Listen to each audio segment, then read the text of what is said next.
afternoon, good evening, whatever time it is, wherever you are. Thank you for listening and watching the premier Geek podcast, Ozzy and the Freak Talk Geek. I'm Ozzy. And I'm the Freak. And this episode is A Week in Geek.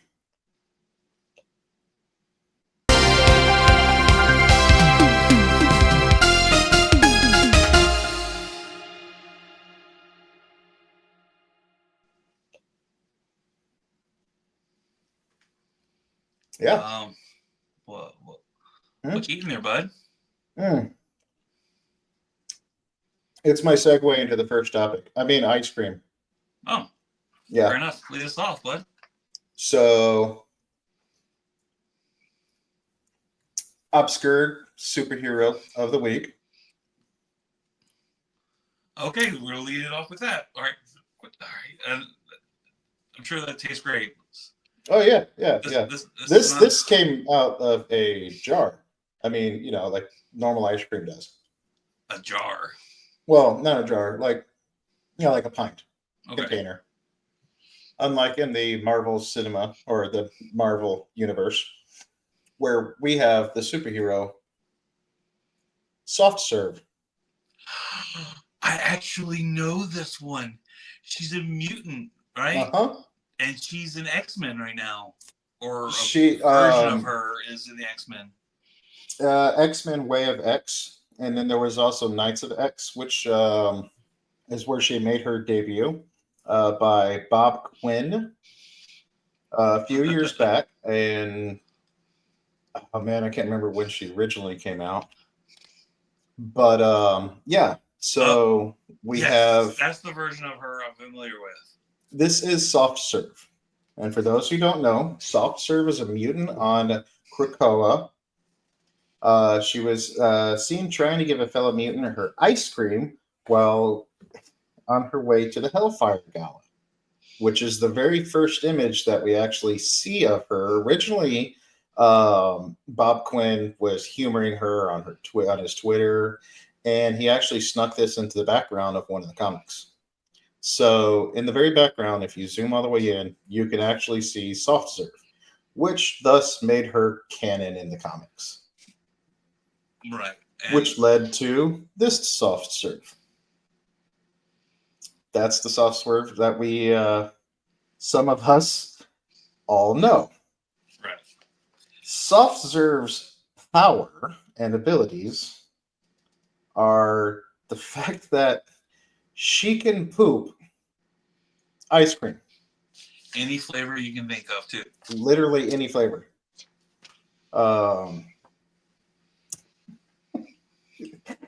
She's canon. She's real. It's probably not one of the best powers in the mutant universe out there.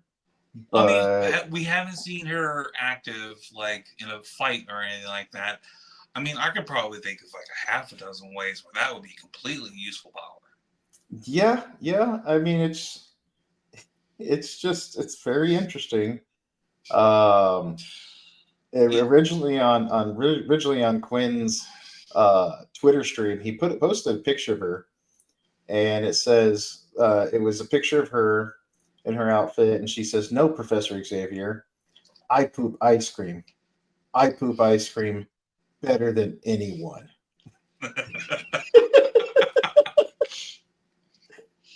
Which goes to make you question. Oh, here it is. I have that image actually. This was the original image of her by Bob Quinn on Twitter, in which afterwards he came up, with adding her in the background, which led to her becoming a real character.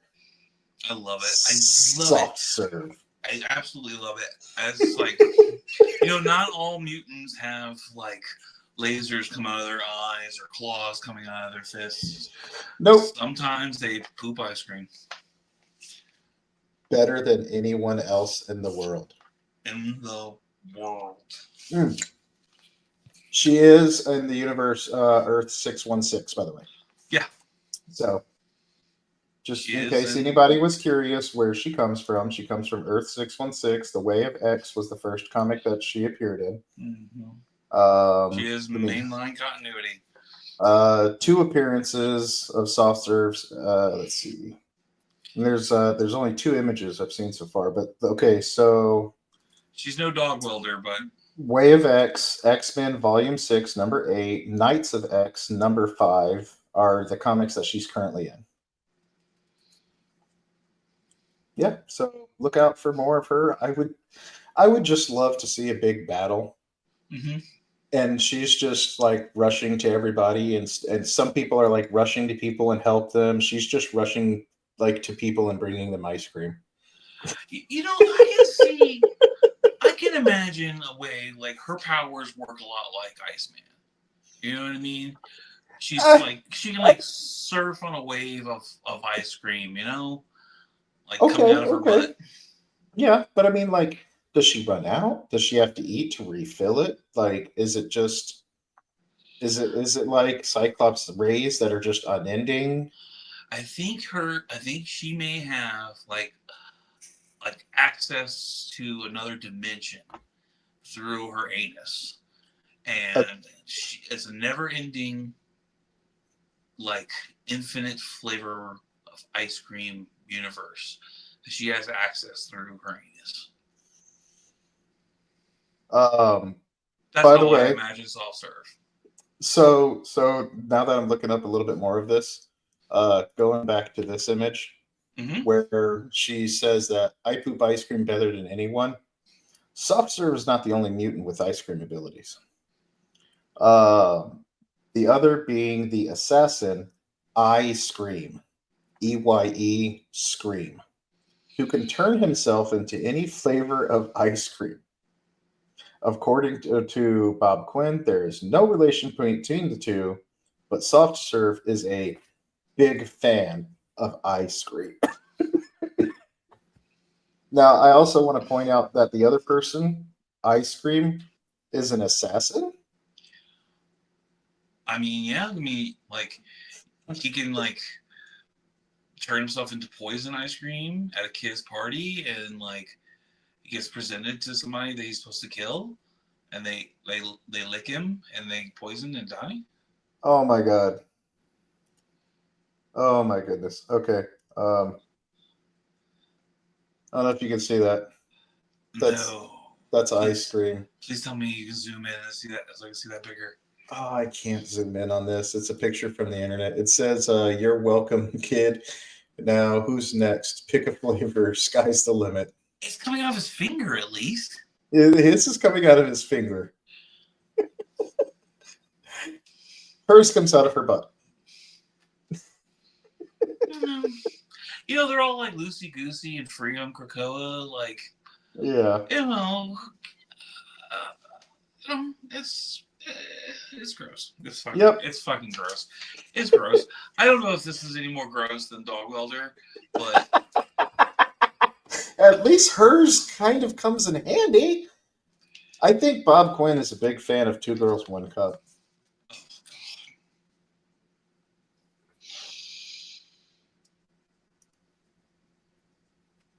Should have been Two Girls, One Bowl. You can put more in a bowl. Two Girls, One Cone. Yeah, right? Missed opportunity there. Yeah. All right. In Marvel news. Don't you love this new segment? Yeah. I'm kind of like, I kind of thought they would go at the end, but leading with it, it really sets the tone for these episodes. Mm-hmm. Oh, yeah. And I've already got like 4 more lined up for the next videos. So in MCU news, early reactions have been coming out for the new Daredevil Born Again series. Ooh, tell me more. So this is a highly anticipated sequel to the Netflix series Daredevil, which saw Matt Murdock, a blind lawyer with a rare mutation that heightens his senses, taking up crime fighting in Hell's Kitchen. Oh, we all know. If you're listening to this, you kind of have an idea who the hell Daredevil is. Wait. He's blind?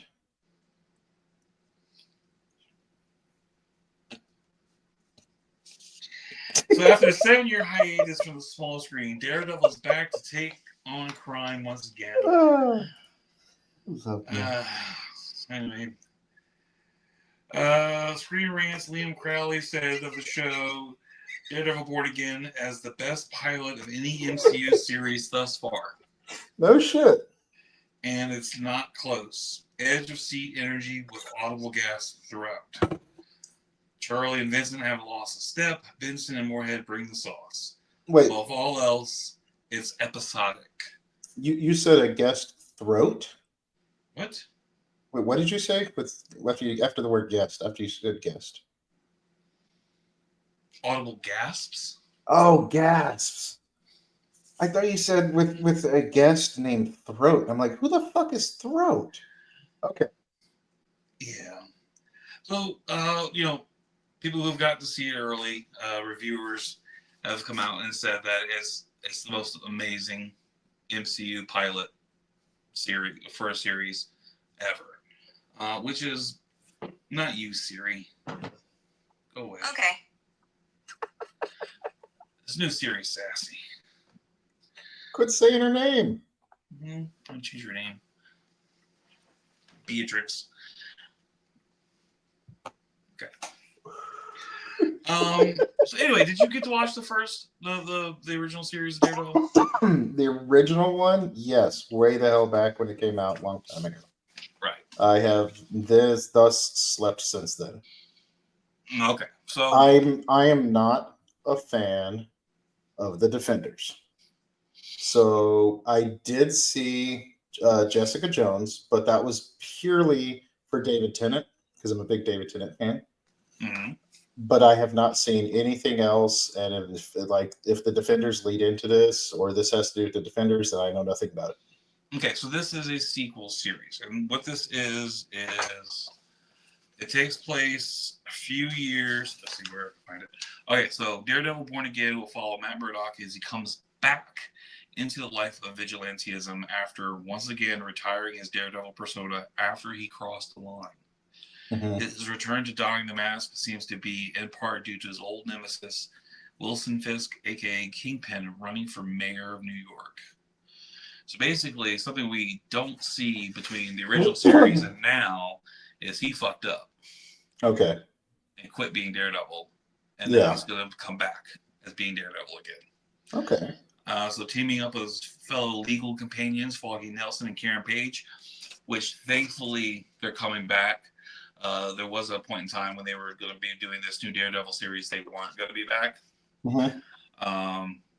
But the creator fought like hell to keep him in there. And it looks like the Punisher's going to be in it too. Damn it. We weren't supposed to mention that. Oh. Sorry. I didn't know you were going to bring that up. But the show season 1 will consist of 9 episodes, with the second season already confirmed of the same length. Daredevil Born Again drops March 5th on Disney Plus, with further episodes dropping weekly. So who's better, Charlie Cox or Affleck? Charlie Cox. Okay. Because his name has Cox? No. No. Oh, okay. So tag teaming on. Go ahead. I get Charlie Cox is like the son of a boxer turned lawyer. Ben Affleck's Matt Murdock just seemed, I don't know, too smarmy. Okay. No, and I'll give you that. I like Charlie's Matt Murdock better than Affleck's too. So there's that. But I like Jennifer Garner's Elektra. Yep, I'll give you that one. So tag teaming on to that. Oh, Punisher. The Punisher.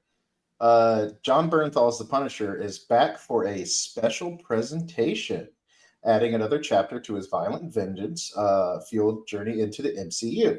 He first made his mark on the iconic anti-hero in Daredevil on Netflix before leading to his own 2-season series, The Punisher. So now he's set to return in Daredevil Born Again, which we've already talked about. But that won't be the last time that we see him. No. Speaking with Comic Book Marvel's Brad Winderbaum, confirmed the project, saying, That's a character that's very personal to John. He made that character an icon, and he is, I think I can say he's working on a special presentation with us right now about that character. It goes on to talk a little bit about John Bernthal and his role as uh, Punisher, but he also says so far, Marvel Studio has released 2 presentations, including Werewolf by Night, October 2022, and the Guardians of the Galaxy Holiday Special, November 2022. Oh, that's what you were talking about. Yeah. Okay. So both delivered standalone, self-contained stories, making this format perfect fit for Castle's next violent and blood-soaked mission. The plot of the Punisher special are still under wraps, but fans will be able to see Bernthal back in Daredevil, Born Again, premiering March 4th, 2025. So that'll be coming up next month. In a few days. Yep. So those of us, so those who have been wanting to see more Punisher, more Frank Castle, we're going to get a standalone special presentation, and we're also going to get him back in Daredevil. So that's amazing. This could be like a mini movie or like a made-for-TV movie. Pretty much, yeah. For Punisher, that's amazing. Yeah. See, and I didn't watch Werewolf by Midnight, but I did see the holiday special Guardians of the Galaxy where they kidnapped Kevin Bacon. Right. That was such a funny thing. Werewolf by Night was a lot of fun. Just as its own standalone, still in the Marvel universe, but like not really connected to anything. It was a fun like Halloween movie. I could see where this would be like in your rotation for Halloween movies if you like really gave it a chance. Mm-hmm. Just a fun, campy kind of horror. I mean, when they originally presented it in black and white. Yeah. Just to give it even that more eerie feel. More like a classic monster movie. It's a lot of fun. Oh, speaking of classic monster movies, this has nothing to do with the show, but since you mentioned it, one of the things I found out what they're doing is, remember how they've been coming out with the Wolfman? Yeah. Okay, so I haven't seen it yet because we haven't really had time. By the way, new location, new stuff going on behind me. The studio's not set up yet. We're still unpacking from the move. Right. Part of the reason why our episodes have been delayed for a few days. Yeah. This guy right here. Just haven't had the time, and computer wasn't set up either. But in that absence, I learned they're currently working on filming, as we know, Guillermo del Toro. Guillermo del Toro's Frankenstein. Okay. Despite the fact that movie takes place in Victorian age and Wolfman takes place now, if you ever read Mary Shelley's Frankenstein, you find out in the end, Frankenstein doesn't die. Frankenstein's monster doesn't die. He leaves. He basically escapes. He keeps, and nobody knows what happens to him. He's Prometheus. He lives forever. Pretty much, yeah. So they're currently working on The Invisible Woman. Okay. Yes, it was originally The Invisible Man, but honestly, it's such a mundane character. I really don't care about The Invisible Man or The Invisible Woman. But what Universal Studios is doing is they're redoing all of the Universal monsters, and then they're going to bring them all together in one movie. Okay, so Guillermo del Toro's Frankenstein is part of the Universal Monsterverse? Yes. Okay. So I wasn't sure that was going to be a thing. I wasn't sure about that either. I thought it was a coincidence. We got Wolfman and Frankenstein. Well, what about Tom Cruise's The Mummy? I do believe that is part of it. Okay. And I haven't even seen it. And to be honest with you, I didn't even know it came out until it showed up on my TV the other day. I was actually watching The Mummy with Brendan Fraser, the legend himself, and it's got like a little category of like other movies in this category. And it brought up like Mummy Returns, The Scorpion King that we dare not talk about.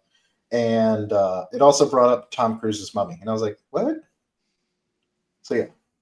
Yeah, because that one was supposed to be the Kickstarter for the new Monsterverse. Yep. So they're redoing all the original monsters. So we've yet to hear anything about Dracula. We've yet to hear anything about the creature from the Black Lagoon or anything like that. So I'm curious to see what they're going to do with those, when we're going to get them. But all in all, it's all going to tie into one, and they're going to have a big movie featuring them all. Speaking of Dracula, did you get to see Nosferatu yet? No, we haven't been to the movies in months. It's dropping on streaming here, like in the next couple of days. Nice.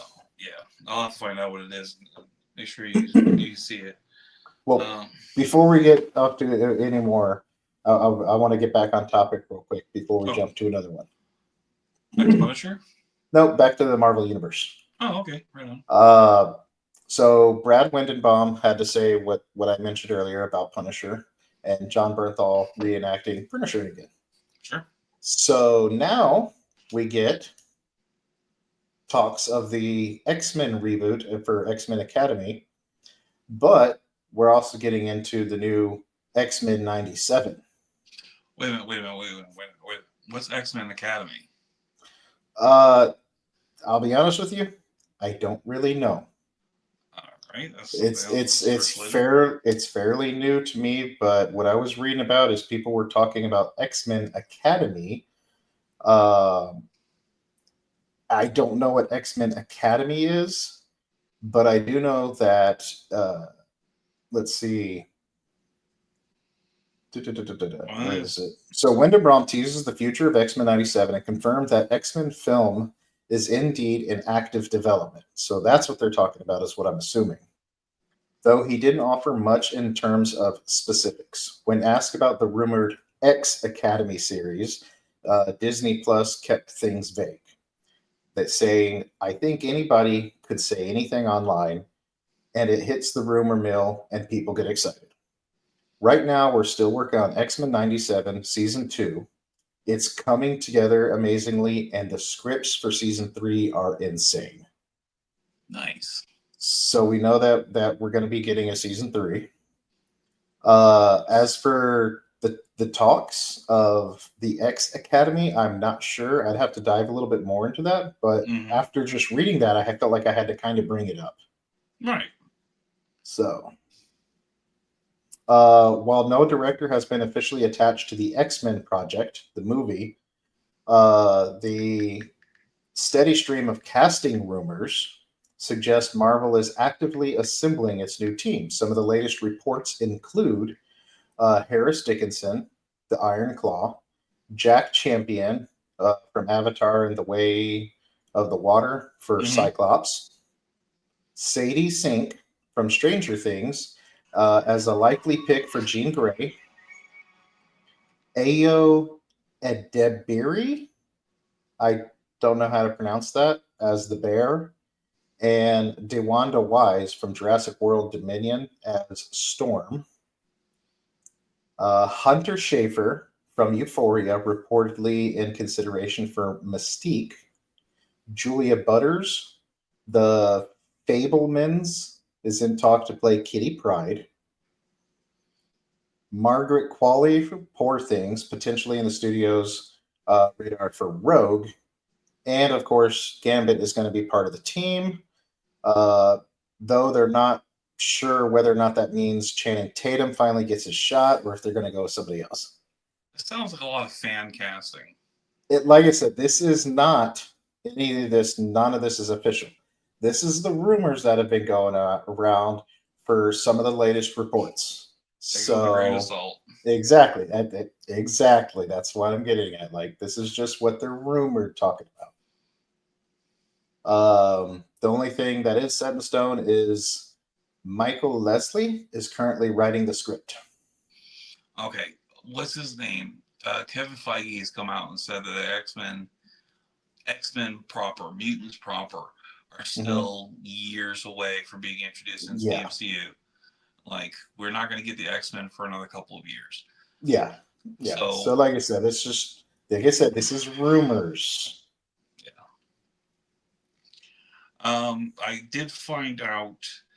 Oh, I'm sorry. What was the other X-Men thing that you said? Not X-Men Academy. What was the other thing? Oh, I was just talking about when I said X-Men 97. Oh, that's right. we're season 2 and working on season 3, and the script for season 3 is said to be insane. So, okay. Curious to see where we're going to finish season 1. I still gotta finish it. New stuff keeps popping up. I gotta check out. Okay, so I did look online and I found it. Nosferatu is on Peacock. Oh, nice. We got Peacock now. Boom, there you go.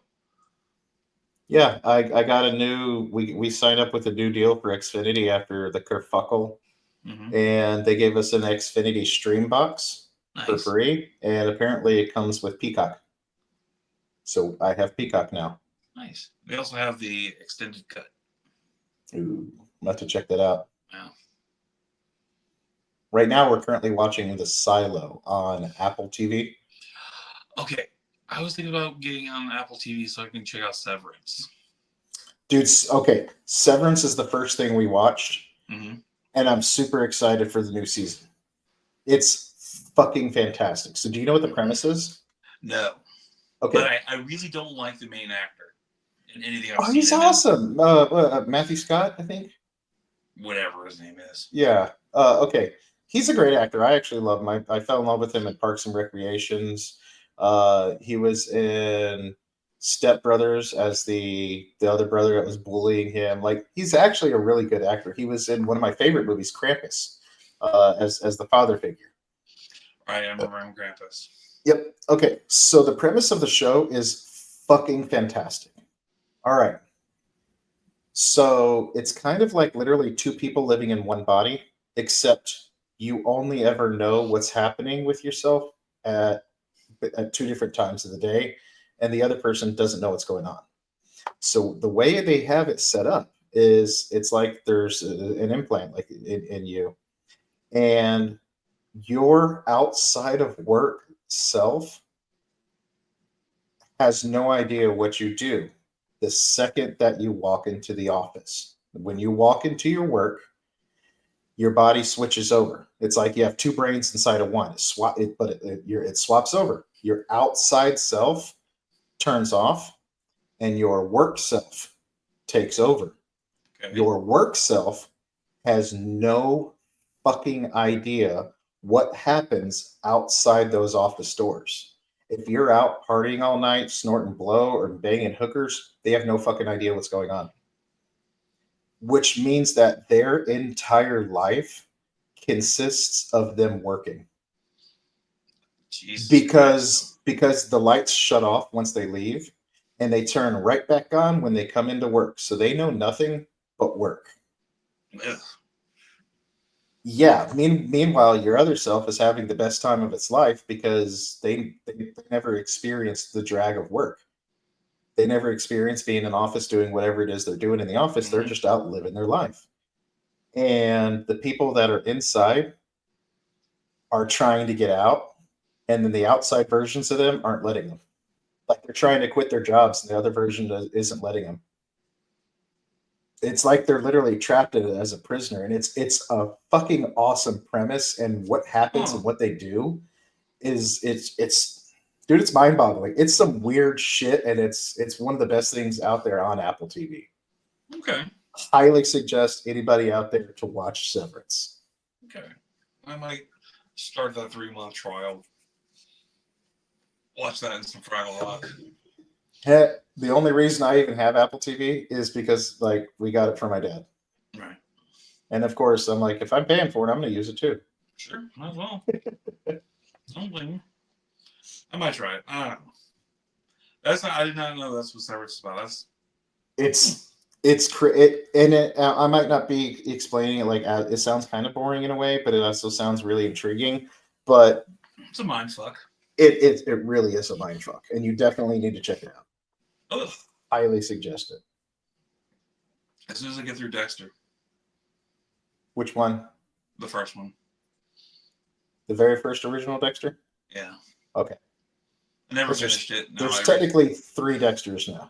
Right. I know. That's the original one. I started the original one last month because I never finished the original show, and I forgot everything. So I'm like, that's fresh. Just do it again. Yep.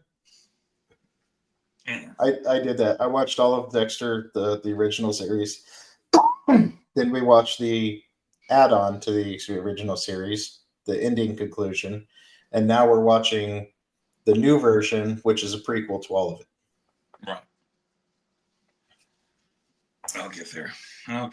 I still haven't finished Vikings either. Speaking of shit that's not going to get finished, looks like Kathleen Kennedy's future with Star Wars has reportedly been revealed. I don't know if I have a picture for that. Star Wars. Okay. The Star War. Right. So Kennedy joined the production company in 2012. She initially served as co-chair alongside Star Wars creator George Lucas. A few months later, Disney came in and purchased the production company for $4 billion while Lucas retired. Kennedy was in charge of relaunching the Star Wars franchise and did so with the sequel trilogy, which kicked off in 2015.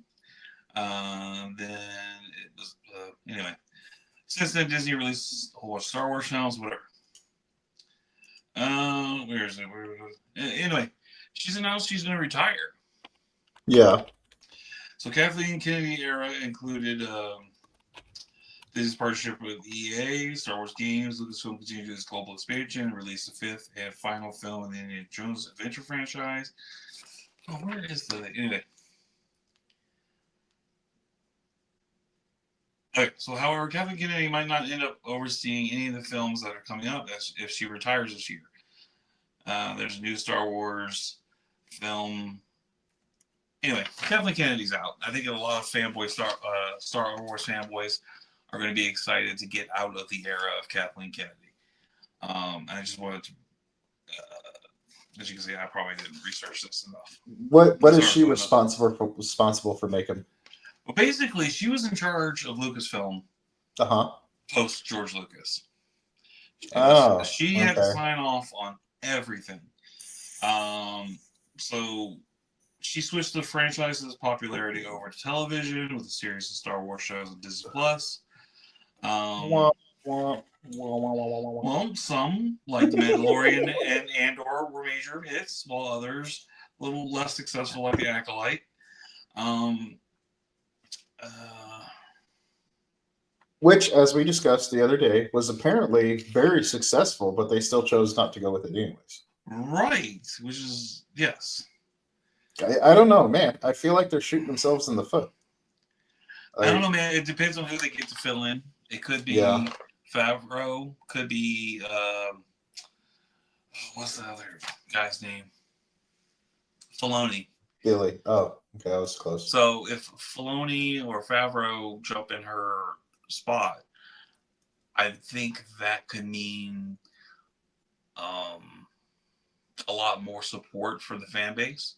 Yeah. I mean, these are the guys that were responsible for creating The Mandalorian, creating the whole Clone Wars saga, the anime Clone Wars stuff. Basically, anything cool and fun that's come out of Star Wars, for the most part, these past 10 years, has been either because of Favreau or Filoni. Okay. But hey, there's, I don't know who's this guy right here. That's Andor. Oh, right here. Oh, that's Skarsgård. Stellan Skarsgård. Okay. Yeah. He's kind of the rebel leader on Andor, or at least the in between the rebels and the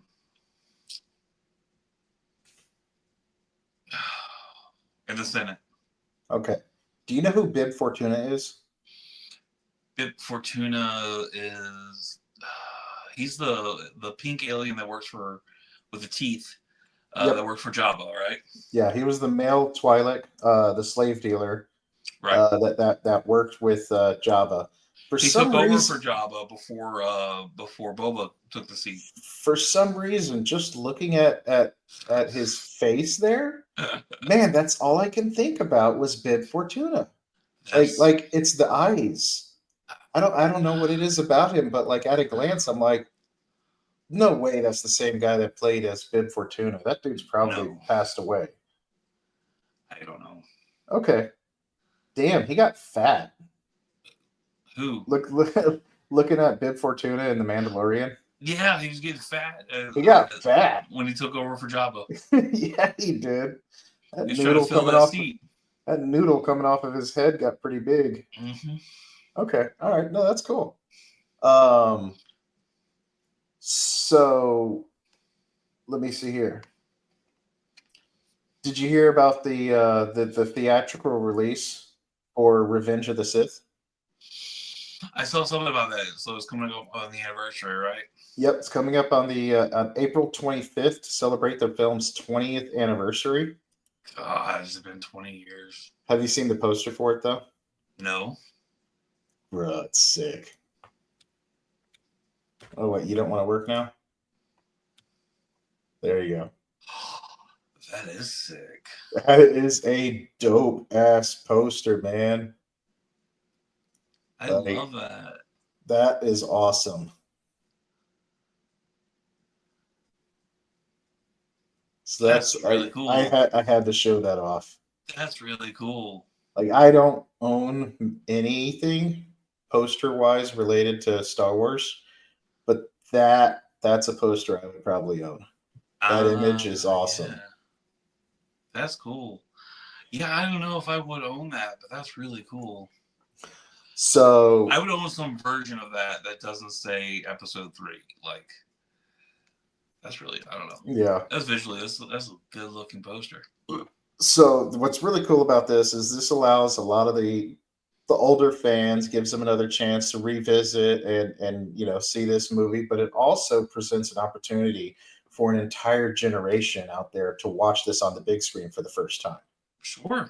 Yeah. The film will run in U.S. theaters and select international territories for 1 week only, and will be available in several formats, including for the first time, Revenge. It will have for the first time 4DX, which features high-tech motion chairs that sync with over 21 effects, all designed to complement the narrative of the film. So the artist, Matt Ferguson, is credited for coming up with the poster. But yeah, man, that's dope. I'd really like to see that in theaters again in a way. Yeah, 20 years, 2005. Where was I in 2005? I was in Houston. Revenge of the Sith in theaters. Oh my God, I remember that day. Yeah. Yeah, dude, we woke up early, watched episodes 1 and 2, watched the Genndy Tartakovsky's Clone Wars, and then went to go see this. Damn. And then as soon as we got home from watching this, we started watching episodes 4, and that's when I passed out. We tried to do it. We tried to watch all the Star Wars we could in one day when this movie came out. I did that for Lord of the Rings. I don't suggest it. No. So yeah, that's cool, man. I don't know if this would be like the first one that I would take my kids to go see. Yeah. In the theater. Like, if I had caught episode 1 in the theaters, I definitely try to bring my kids. Yeah. Like original episode. Okay. Yeah. Original episode 1. That was gonna have more stuff. Oh, original one. So A New Hope. No. Okay. No. Episode 1. Okay. Yeah. No. Like I've tried to try to get my kids to watch Star Wars many times. They're not having it. Do you remember when A New Hope came out and then they did the remakes of the original trilogy, but like with new added digital scenes, like with Han Solo stepping on Jabba's tail and shit? Like, I remember seeing those in theater, and like the CGI that they used was so horrible. Like, you can distinctly tell, like, well, that scene's been added. Yeah. No. As I would love to catch those, try to find those movies on Laserdisc. Yeah. And see if I can find those, that high quality picture, but yeah, the original cut. I only have one Laserdisc, and that's American Werewolf in London. Nice. What you got for me? Oh, Let's go. Calling you out. Calling you out. Yeah. Got Daredevil. Okay, so let's go from Marvel to DC. James Gunn announced 3 new DC animated shows for the younger skewing audience. Is that the cartoon? Is that James Gunn? Yeah. Okay. I thought it was him. Yeah. That's him from the opening sequence of Creature Commandos. Oh, wow. I still haven't seen it. So the collection of new animated series has been greenlit for James Gunn and Peter Safran's DC Studios. The projects announced at an industry briefing on February 21st aim to bolster the DCU brand with programming for younger skewing audiences.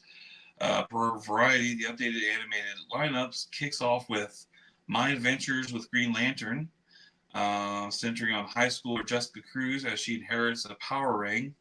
Notably, the title carries the same naming conventions as My Adventures with Superman, which is Max's successful Superman anime, but that's unrelated to the DCU. Jake Wyatt spearheads the project as executive producer, with Stephanie Gonzaga serving as co-executive producer. What are the other ones?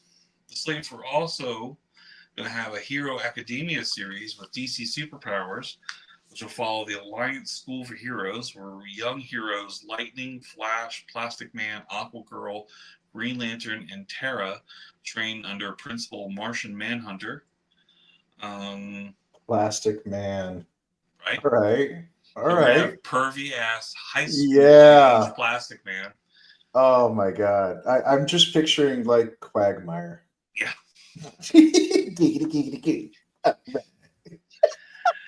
And then Starfire rounds out the trio, which will deliver an original tale for the beloved Teen Titans mainstay. I was just going to say, wasn't she a Teen Titan? She is. So she's going to be spun off onto her own animated series. I can see that it's going to be a lot like since it's going to be younger skewing, it's going to be like a lot of fish out of water kind of animated show for young girls. Yeah. It could be fun. It could be a lot of fun. It's like She-Ra to He-Man.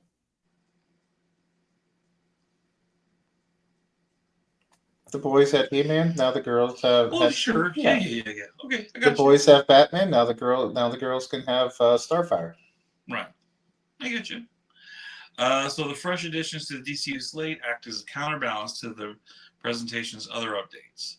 Though a slew of newly confirmed projects are on the horizon, shows like Waller and the Authority have been indefinitely delayed. But also, Blue Beetle's story will continue in the animated series. So DC is also confirmed actively developing a Blue Beetle animated series, which will continue the story started in 2023 film of the same name. Though not officially greenlit, Safran alluded that it may be confirmed pretty soon.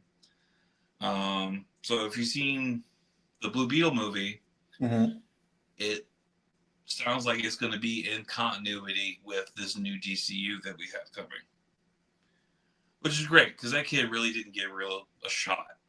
Yeah, and at least if he gets to, he's going to continue playing Blue Beetle in the animated series. So, and it's still going to be in this new DCU. I think that's great. I think that's a great opportunity for the kid. So yeah, that's what they got going on right now with up in the DCU. Yeah, we do have some officially confirmed stuff. 3 new animated series. We still have the Green Lantern series coming. We're gonna have a Clayface movie, which James Gunn's come out and said it's gonna be a R-rated body horror. Yes. Movie. I look forward to that one then. And we're gonna have Supergirl, which is going to be featuring Lobo. So Jason Momoa's Lobo. Yeah. We know we're going to have Brave and the Bold in the future with Batman and Damian. And we've already seen the trailer for Superman. So, and Creature Commandos is already out. And Peacemaker is going to be coming back. DC's got a lot I love of Peacemaker so much. DC has a lot of stuff coming. It's in progress. And they're not giving up. And I really appreciate that. I'm really looking forward to see what they can do. So I was doing a little bit of reading up too on James Gunn because I Mm-hmm. kept everything I was looking up in different type of news stuff to talk about. He was bringing up James Gunn, James Gunn, James Sure, Gunn. I sure. was like, holy shit, dude. So he definitely has a way of making the fans feel connected Mm-hmm. to the characters as he brings to the screen. In the making of Guardians of the Galaxy trilogy at Marvel, the fans were stoked whenever they get little treats in between the films, like animated shorts based on characters, as well as a holiday special Right. short film. Sure. So the Christmas special really gained a place in many of the family's holiday traditions, and it looks like Gunn is actually carrying on to the style of content in the DC universe. And one of the characters that they've already specified that will be in some of these shorts and will be appearing other places is Crypto, the super dog. Okay, I'm down for So, that.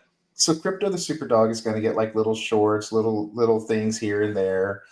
And I was like, that's kind of cool. That's kind of cool. He seems like they're going to try and make him like almost maybe like a little mascot to help bring different things together from what I'm reading. This probably So, sounds like what they did with Groot. mm-hmm.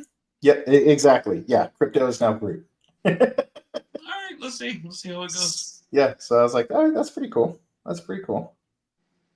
I'm a little curious to see how that goes too. Excellent. Well, I have a I have a couple toy news things going Okay, on right now. good, because I don't. Okay. First, okay, so we know. I don't know if you're aware of this, but Toy Fair is really soon. In fact, I did not know. Toy Fair starts March 1st, 2025, all the way through to March 4th. So next weekend? Mm-hmm. Yeah. Next weekend is the first. So what is Toy Fair? So Toy Fair is not for consumers, is mainly for like Walmart and Target and like distributors to see the new fair that's coming out from toy developers. So this is where a lot of new toys are presented to these corporations for purchase on the upcoming like the holiday season. I got and you. for throughout the year. Yeah, so a lot of really cool toys come out every year. Kind of like TransCon is for like the horror fans and stuff like that. It's a big convention for like horror Halloween haunt places and everything.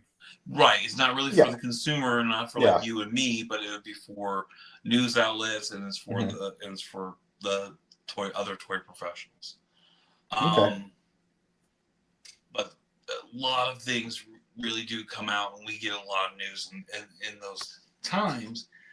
And as a preview to what's going on at Toy Fair, Playmates Toys has revealed their first look of the Mighty Morphin Power Rangers Reignition figures and Zords. Bro, so real quick. Yeah. These are like a remake. Yes. Because I had these growing up in the 90s. Just, you see right here, you push on the back and it releases the head and it spins and it shows their normal face or it shows their masked face. And these look almost identical. They seem like their bodies are a little bit... They're a little bigger. They're wider. Yeah. Than the original ones back in the day. So yeah, this is like the original ones that we got in the United States for for the Power Rangers. Oh, there it says in the corner, Reignition. Right. So Hasbro had the Power Ranger license, and they handed it off to Playmates and said, "You deal with this now." So now Playmates, these are the same creators as the Teenage Mutant Ninja Turtle figures. Mm-hmm. Now they're taking a hand at developing new Power Rangers figures. Now we haven't had Power Rangers figures in like almost a year now. And so there was a lot of speculation of what was going to happen for the collector's market, what was going to happen with finishing the original Hasbro lines. It looks like we're just getting a hard reboot, and here we go for a next generation of kids. I know that we're talking about redoing the original Mighty Morphin Power Rangers, so this will probably be in line with that. What are on their sides? That's their dagger blasters. Yeah, but they all look the exact same. Yeah, they all have the same dagger blaster. And I don't really remember that. I will say I think and it's their really hands cool. don't really look like they can hold that damn thing either. Yeah, those things are they look odd. Look, Look at Tommy here. Not Tommy, but Billy. Billy. Look at like his neck, and like he just looks like a fat squat guy. Like that. That's why I wanted to show this, is because these figures look like shit. They really do. Like, I'm not a Power Rangers guy.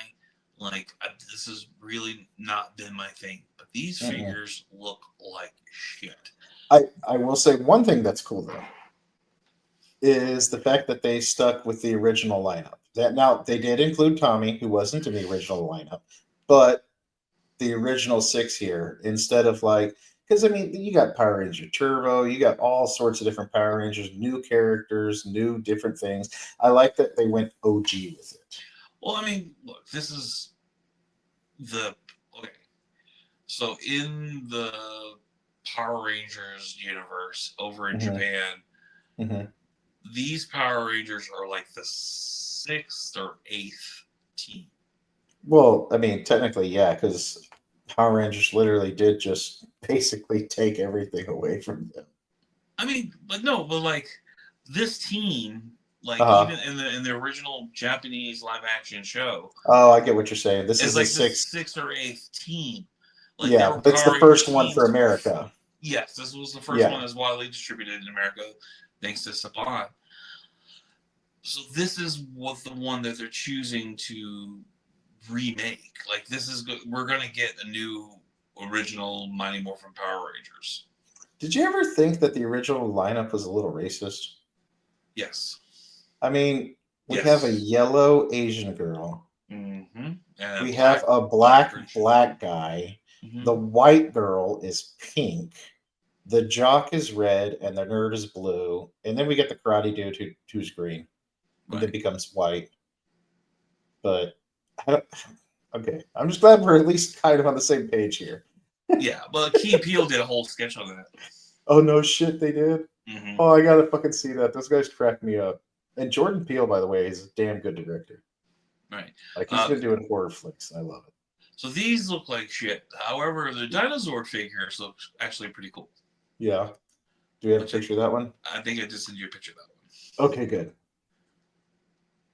So these do actually look like the actual Zords on the show. And they will combine to make the Megazord. That's dope as shit. I don't think... Did they ever combine when we were kids? Yes, they did. The original ones did? Mm-hmm. Yeah. Okay.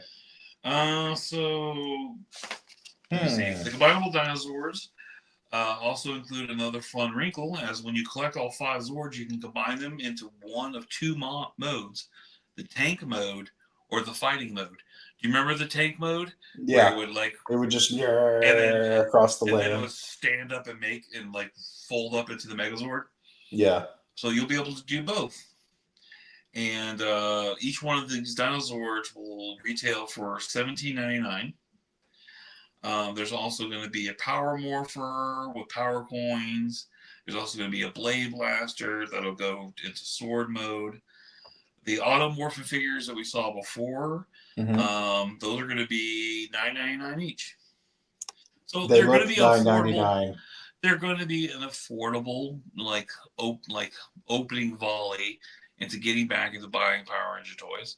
And if kids are buying action figures again, that's a win-win. So hopefully these will go. Hopefully some kids will like them. I would like these better than those 12-inch action figures that everybody I see all over the damn place. So the one thing bothers me. So we get the 5 Zords here. Mm-hmm. And then we get the 6 figures here. Well, the Dragon Zord's going to come out soon. Yeah, why didn't they? But why didn't they bring out the Dragon Zord if they're going to bring out all the original 6? But they're only going to bring the original 5 out right now for the reignition. Bro, I mean, I'm sure if it was really up to them, dude, they would just have Green Ranger stuff as popular as the Green Ranger is. I'm sure that's all they really want to sell. But now we got to get the other Rangers on. That guy was an absolute fan of the fans until his dying day. He did everything for those fans. Like he was an amazing person. He really was. Just upset I can't remember his name off the top of my head right now. It's bugging me. But anyway, David Frank. Jonathan David Frank? No. Yeah, but I know. Yeah, so he was absolutely amazing person, man. He would do everything for the kids and for his fans, and he was just. I don't know. I never saw anything negative about that man. I think he's like the longest running character too. Oh yeah, dude. Tommy Oliver, Green Ranger, Jason David Frank. It came to me just now too, but I was inhaling. Jason. Yeah. Which is funny because isn't that his name? Jason? Yeah. Yeah. So I those are the ones I can remember. I can remember Tommy.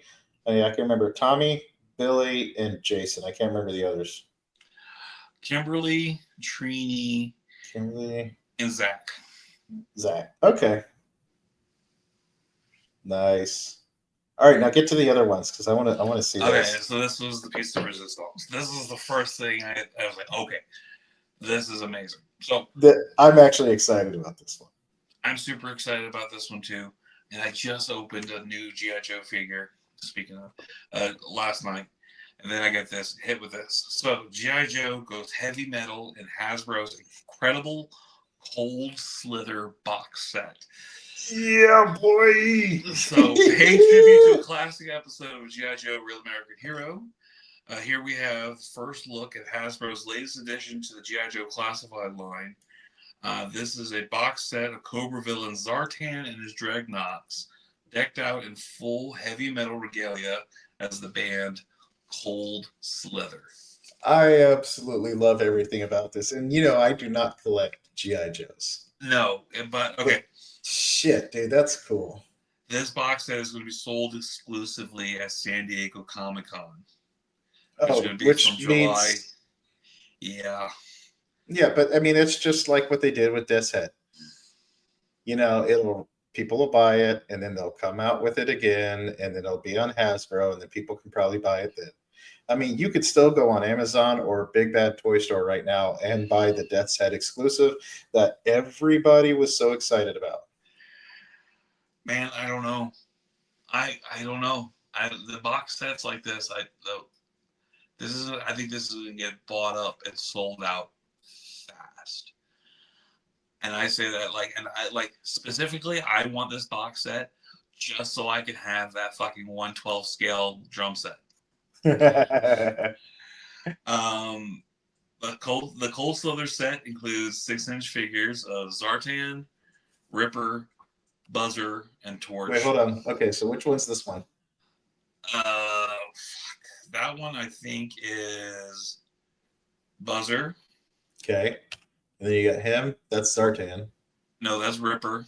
Oh, that's Ripper? Mm-hmm. That's Zartan. Okay. And then Torch, I think. That makes sense. He's got flames on his keyboard guitar. His keytar. So I love the Dreadnought figures. I do not know anything about them. I do not know anything about G.I. Joe outside of what I've been recently reading in the Skybound comics. I love the Dreadnought classified figures. Their original costume figures. These were like awesome figures, and that right there is also Super 7 has announced they're gonna have the Cold Slither Zartan reaction figure, and that one is going to be priced at $20 on the Super 7 website beginning on April 3rd. That's fucking awesome. Zart and UV color changing skin. Yep. If you ever get a chance to look up Dreadnought figures in the G.I. Joe Classified series, these are some really rad looking action figures. I want to buy them just so I can have them as in figurative photography just to fight Ghost Rider. They look like they'd be perfect villains for Ghost Rider. They're just like a bunch of biker dudes. Yeah, they really do. Damn, that's awesome. Oh, that's what that's from. Okay. Which one? There's a dude with like a Vanilla Ice flat top wearing Road Warrior shoulder pads with a big tattoo across his belly, and he's got like okay, what? Now I've been seeing this, and I thought people made him look like that, but it's Dreadnought Enforcer. No, he has a name. So, well, the reason why is there's a character called Roadkill in. That's him. It's Roadkill. Okay, there's a character called Roadkill in Overwatch, the video game, and he's a big fat guy who looks almost exactly like that. He's a G.I. Joe villain. I am so surprised nobody's suing anybody over that. That's a badass figure too. He comes with no, it's Roadhog. Hold on, I think it's Roadhog.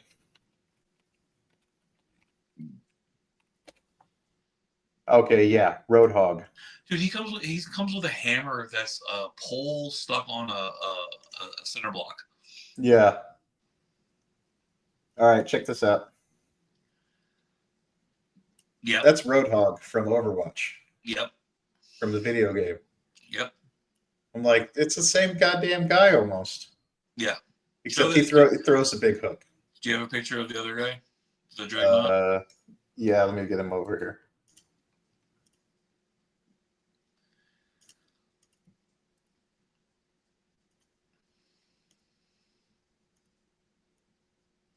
And then there you go. Yeah. Yeah, it's the same damn guy. Yeah. But I saw that and I was curious what the hell people were doing. Yeah, dude, these G.I. Joe figures, like outside of the normal soldier G.I. Joes, the villains, the Cobra guys, they're just visually cool looking action figures, man. They really are pretty cool. I've been seeing some of these. And then these just kind of, I was like, oh, I've got to show Freak these. This is I know you're not a hair metal guy, but have you ever heard the band Steel Panther? Yes. At first glance, when I saw this, I was immediately thinking of Steel Panthers. Okay. And I do like, Molly Hatchet and a bunch of the old hair metal bands back in the day, glam bands. Well, here you go, bud. This is awesome. This will go right next to your Kiss figures. That would be cool to have them next to each other. Just have them like the mega band, fucking Cold Slither and Kiss. The mega band Cold Kiss. How big are they? So like, I don't know. I think these are too big. The Todd McFarlane's Kiss ones are probably going to be too big. I don't know, dude. Like, do you have another like Spider-Man size figure around? Yeah. And don't forget, they wear platform boots. This is true. So they're going to be taller. This is true. So, let me flatten his feet. This way he's not on his tippy toes. So, in retrospect, to show the size difference there. I mean, that's damn close. They're pretty damn close. Bro, okay, they really are pretty damn close. He's only like maybe quarter of an inch taller. So G.I. Joe's classifies on the same scale as Marvel Legends. Yeah. That's actually pretty cool. That would be pretty cool. That'd be awesome to put on display. That'd be an awesome. Have them like back to back, like playing. Yeah, dude. That's awesome. Man, I think I might have to get these now. God damn you! I don't see anything on the price on them though, so I expect that. If they usually don't put the price, that usually means I can't afford it. What do you think? 200? Oh fuck, dude! So San Diego Comic-Con exclusive. Average price of a toy nowadays being around $25 pop. I would say anywhere between $150 and $170 with the prop for the drum set. That's a big piece right there. Yeah, so I'd say $150 to $175. Okay. We'll see when it gets closer. But also with this, In 2025, Cold Slither, the iconic heavy metal rock band from JoJo lore, are releasing their highly anticipated debut album. What? Are they actually putting out a fucking album? So, yes. So, Hasbro's leaning into the musical theme by releasing an actual Cold Slither album. The company is teaming with Reigning Phoenix Music to bring the band to life. And so, yeah, they're going to be headlined by the phenomenal self-titled anthem Cold Slither.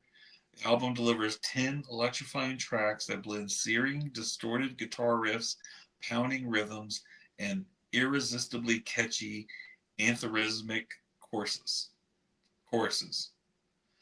Also, Skybound is getting in on the fun with a comic book tie-in called G.I. Joe Cold Slither. Skybound teases the greatest rock band reunites to rule the world. Unless G.I. Joe can stop them. Oh my god, dude. So the Skybound comics are the ones that I've been telling you about. That's got G.I. Joe, Transformers, all connected. And yeah, they're going to get in on fun. That's awesome. I thought this was fantastic. And, but yeah, that's all I have for news this week. I thought we can wash our palate of those terrible Power Rangers figures with some Cold Slither. Man, I'll tell you what's going to be really awesome is I really want to know who they're going to put together to create the music. So Reigning Phoenix Music has bands like Agnostic Front. They've got Bloodywood, which is a really cool band. It's a take on Bollywood. They're like a Punjabi death metal band. Let's see who else we got here. We got Deicide, God Dethroned. I mean, there's just Insight, which is Soulfly, the lead singer of Sepultura, his son's band. Kerry King, former guitarist from Slayer. Like, you have a very badass group of set of musicians underneath the RPM title that they can potentially choose to come out with this album. Sure. So I'm looking forward to that. That's going to be badass. So when I see this, like, okay, so was this part of like the original G.I. Joe cartoon? Was it? Now I gotta find out. Now I gotta see Cold Slither in animated form. Oh man, this is what I'm assuming of where this originated. And now I'm just gonna have to dive more into G.I. Joe. I never thought this day would happen. Dude, I love the figures though, man. The figures are great. I got the first one I got was a Sergeant Slaughter. Just to carry over from wrestling, and I was like, then next this one. And the Dreadnoks are so badass looking.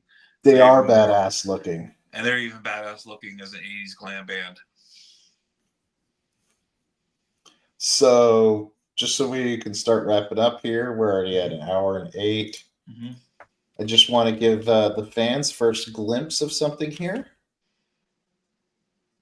Hey, what's that lizard you have there? That's from the 1990s Toy Biz, I believe. That's one of the original lizards. I'm missing his tail. Oh. Bummer, but let's see if it has the date on here. Oh my god, I cannot read that at all. That's okay, bud. I cannot read that. No, it's one of the original old school lizard toys with the mouth that that moves and the deal. But no, I've had this thing forever. Nice. I showed you my Juggernaut too, the giant Juggernaut. That's the old Toy Biz one. Yeah. Got him doing like a superhero pose, like yeah, you know that. His arm just doesn't bend enough there to really actually do the pose. Yeah, dude's ginormous. Yes. Like he's as big as Odin. That's a big boy. He's as big as Odin. To give you an idea, like, God. Yeah, he's a big old boy. And that one is this 2004 Toy Biz. Right. That's the one. Was that the Sentinel Build-A-Figure? I couldn't tell you. Could not tell you. I bought it back then. I was young. Yeah, I got you. But anyways, check this out. Sure. Sword of Power. It's okay. The first glimpse that we're getting so far of the Sword of Power. Other than the behind-the-scenes stuff behind-the-scenes stuff. This is actual movie promotional. Yeah. I saw this. Nicholas, I wasn't sure about bringing this, but yeah, Nicholas Galitzine as He-Man holding his Sword of Power. So we are, despite what we saw in that leaked photo, we are going to get He-Man proper. Yeah, I mean, like you can even see the muscle, like right back here, the veins. It's so veiny. So the film is set to introduce Adam as an ordinary man working a boring office job in a real world. The Masters Universe stories are merely tales Adam heard as a little kid. The leaked synopsis reads, 10-year-old Prince Adam, who crashed to Earth in a spaceship and was separated from his magical power sword, the only link to his home on Eternia. After tracking it down almost 2 decades later, making him 30 years old, Prince Adam is whisked back across space to defend his home planet against the evil forces of Skeletor. Ah, you boob. This is the same way we're getting a Jared Leto Skeletor now. Yes, I know. I don't know. I love the old school cartoon where curse you, He-Man. But I love that he would call people boobs. Yeah. That was so funny. So yeah, this is the first teaser that we're getting right now of the Sword of Power and He-Man. Excellent. That's the only thing that I've been able to pull up on it. That's the only thing I've seen for it too. That wasn't the behind the scenes stuff. I am going into the back of a police car. Yeah. But that's interesting. So I'm still not excited about seeing it yet. Like He-Man was just before my time. Well, the original He-Man. Yeah, the original. I remember watching it on TV, but it just I didn't follow it like most people did. Same. I didn't connect with it. What was on around that time for me? Still like a Inspector Gadget. Like I didn't even get into Thundercats. So I got one last thing, by the way. Okay. And great. this is out to the video game nerds of the world.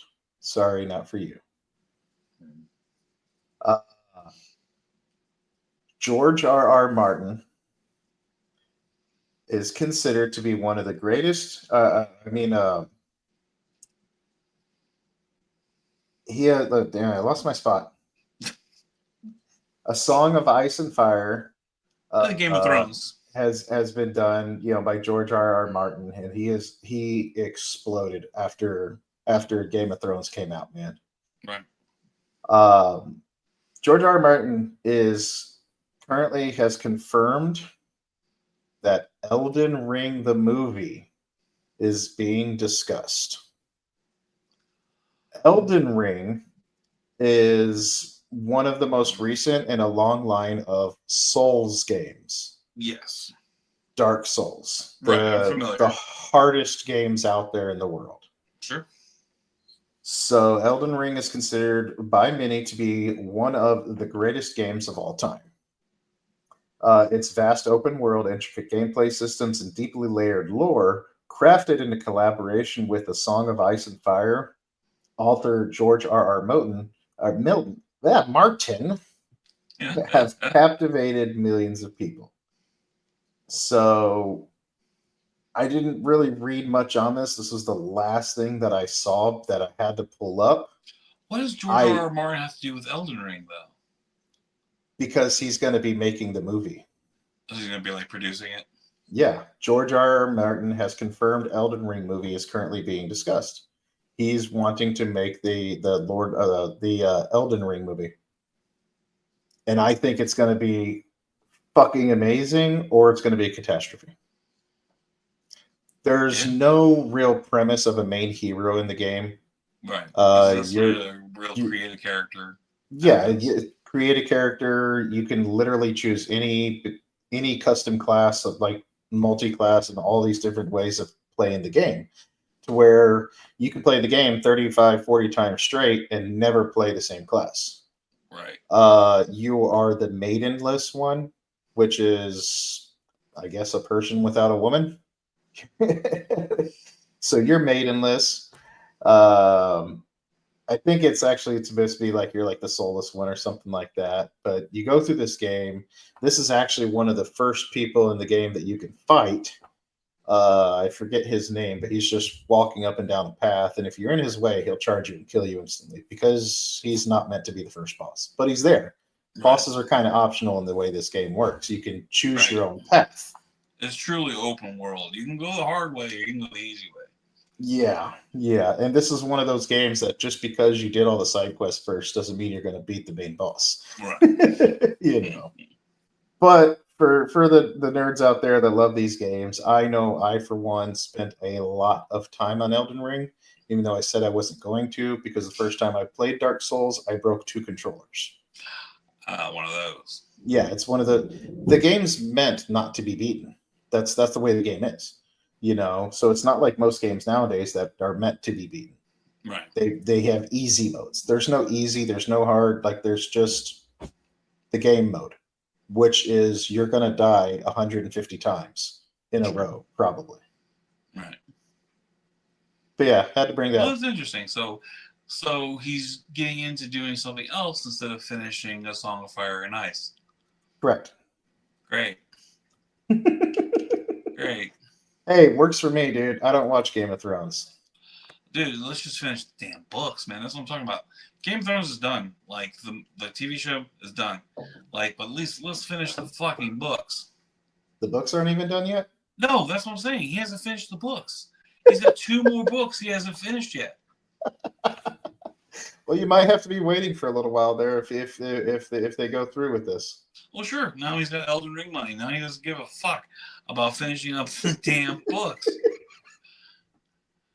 George, funny. Please. George, I'm okay.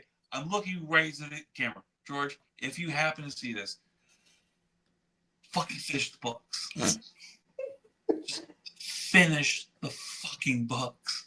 And there's our shorts for this. Thank you for the YouTube short. It's foot bend. Oh, I feel like I must snap his damn foot. So yeah. Okay. George R. R. Milton needs to Martin. Why do you keep calling? We keep wanting to call him Milton. I don't know why you want to keep calling him Milton. I don't know. It's late. Yeah, it is late. I got to be up early. Same. So let's get this over with. Thank you so much for watching. Thank you so much for viewing. Please hit us up on all of our social medias at OATFTG, OZ, and the Freak Talk Geek, everywhere across social media, from X to Blue Sky, Instagram, TikTok, even Facebook. Please give us a shout. Give us a like. Give us a subscribe. If you have any suggestions for future shows or maybe news articles that we missed, you would love to hear our opinion on. We'd sure like to share our opinions. So please drop us a line anywhere. What? I'm bored. Go ahead, finish your spiel. Oh. Fair enough. Thank you so much for watching. Thank you so much for viewing. And for the Freak, I'm OZ, and this has been OZ and the Freak. Yep. And enjoy y'all's chocolate ice cream.